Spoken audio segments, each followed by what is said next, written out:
কাকিয়া দীপাকে বলে যে আমি ভেবেছিলাম সব কিছু হারিয়ে তুমি হয়তো সুস্থ হয়ে আছো, কিন্তু তুমি তো ভালোই আছো। দীপা বলে যে আমাকে কষ্টে দেখতে বুঝি ভালো লাগে। সুজা তারপরে দীপাকে জড়িয়ে ধরে, তারপরে জিজ্ঞাসা করে, বাইরে শুনছিলাম এই রেস্টুরেন্ট নাকি বন্ধ হয়ে যাবে।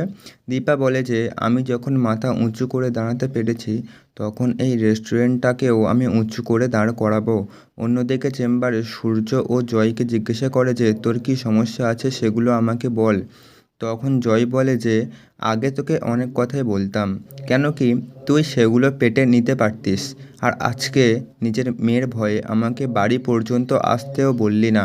তুই জানিস যে আমি, উর্মি, জয়, দীপ আমরা সবাই একটা সার্ভিস কোয়ার্টারে থাকি, তারপরেও তোর বাড়িতে আমাদেরকে জায়গা দিসনি। সূর্য জয়কে টাকা অফার করলেও জয় সে টাকা না নিয়েই চলে যায়। এইদিকে চারু যখন ফোনে একটা ইম্পর্টেন্ট কথা বলছিল, তখন দেখতে পারে যে অলি মন খারাপ করে বসে আছে। তখন নিজের মিটিং ক্যান্সেল করে অলিকে জিজ্ঞাসা করে। অলি বলে যে জয় আমার সাথে অনেক খারাপ ব্যবহার করেছে। তখনই চারু বলে যে তাহলে জয়ের কি হয়েছে সেটা জানার জন্য ওদের বাড়িই চলে যাব। তবে চারু যাওয়ার আগে সূর্য চারুর কাছে জয়ের জন্য একটা কাজের ব্যবস্থা করে। এদিকে সোনা জয়ের বাড়িতে এসে জয়কে বলে যে দেখো আমি আমার মাকেও নিয়ে এসেছি। তখন জয়ী বলে যে উনি তো তোমার আসল মা নন, আর তোমাকে কোন মা মারতে চাই সেটা আমি অনেকবার জিজ্ঞাসা করেছি, কিন্তু তুমি আমাকে বলোনি।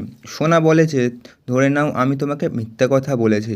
চারু আমার হবু মা, আমার যেই মা আমাকে ভালোবাসে না তার ব্যাপারে আমি কোনো কথা বলতে চাই না। চারু ব্যাপারটা সামলাতে আসলে জয়ী বলে যে আপনি তো ওর সত্যিকারের মা নয়, তাহলে আপনার সাথে আমি কথা বলবো কেন?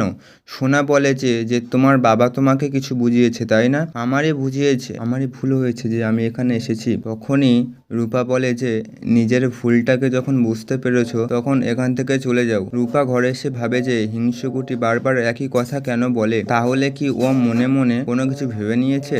এইদিকে রেস্টুরেন্টে বসে অনুজা দীপাকে দোষারোপ করে যে তোমার জেদের জন্য সবকিছু নষ্ট হয়ে গেল। তখনই দীপার মা বলে যে তোমাদের ছেলেও তো বাড়িতে ফেরেনি। অনুজা দীপাকে আবারও দোষারোপ করে বলে যে তুমি যখন নতুন করে জীবনটা শুরুই করেছো তখন তো সূর্যর সাথেই শুরু করতে পারতে। বন্ধুরা, ভিডিওটি ভালো লাগলে একটি লাইক অ্যান্ড চ্যানেলটি অবশ্যই সাবস্ক্রাইব করে দেবেন।